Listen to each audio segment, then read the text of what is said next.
নতুন প্রজন্মের খেলাধুলার সুযোগ বাড়াতে সিলেটের দক্ষিণ সুরমা, ফেঞ্চুগঞ্জ ও বালাগঞ্জ উপজেলায় প্রতিটি ইউনিয়নে তৈরি করা হচ্ছে মিনি স্টেডিয়াম।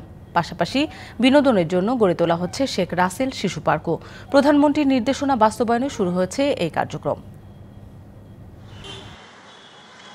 সময়ের সাথে বাড়ছে প্রযুক্তির ব্যবহার, কমছে মাঠে ময়দানে খেলাধুলার প্রবণতা, যার সরাসরি প্রভাব পড়ছে প্রজন্মের বেড়ে ওঠায়। শিশু কিশোরদের মধ্যে স্মার্টফোন আসক্তি বাড়ছে আশঙ্কাজনক হারে।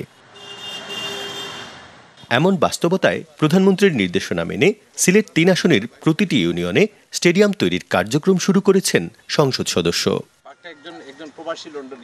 এর পাশাপাশি ৩টি উপজেলায় তৈরি হচ্ছে শেখ রাসেল শিশু পার্ক নামের বেশ কয়েকটি বিনোদন কেন্দ্র।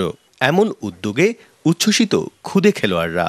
কারণ আমরা হিয়া স্টেডিয়ামকে কোনো সময় খেলা যায় না, অনেক দূর স্টেডিয়াম, আমরা সুযোগ দেওয়া যায় না। এলাকাতে স্টেডিয়াম হলে অবশ্যই আমরা অনেক সুবিধা পাই। বড় স্টেডিয়াম হয় তাহলে আমরা প্লেয়ারদের যে স্বপ্নগুলো রয়েছে, যে আমরা যদি জাতীয় দলও খেলতাম বা ভালো একটা অবস্থানে খেলতাম, ভালো একটা ক্লাবও খেলতাম। প্রতিভাবান প্রজন্ম গড়তে গুরুত্বপূর্ণ ভূমিকা রাখবে এই উদ্যোগ, এমনটা মনে করেন শিক্ষক ও অভিভাবকরা। আমরা এলাকাবাসী সারাও খুব আনন্দিত, আমরা খুব সুন্দর লাগে যে একটা পার্কও আমরা রইতে আছে। খুদে ফুটবলাররা বেড়ে আসবে, সামাজিক অবক্ষয় থেকে দূর হয়ে আসবে। মাঠে খেলাধুলা করা সেটি একদম হারিয়ে গেছে আমার মনে হচ্ছিল।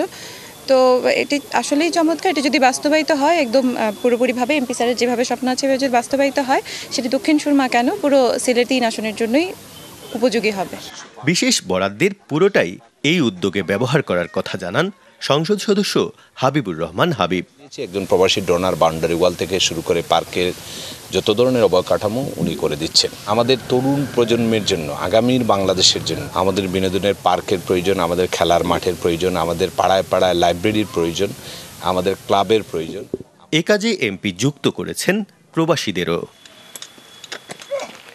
আজকাল শহর অঞ্চলের পাশাপাশি একেবারে প্রত্যন্ত গ্রামাঞ্চলের শিশু কিশোররাও অতিরিক্ত নির্ভরশীল হয়ে পড়ছে স্মার্টফোন কিংবা ইলেকট্রনিক ডিভাইসে, যেটি তাদের মানসিক এবং শারীরিক বৃদ্ধি বাধাগ্রস্ত করছে।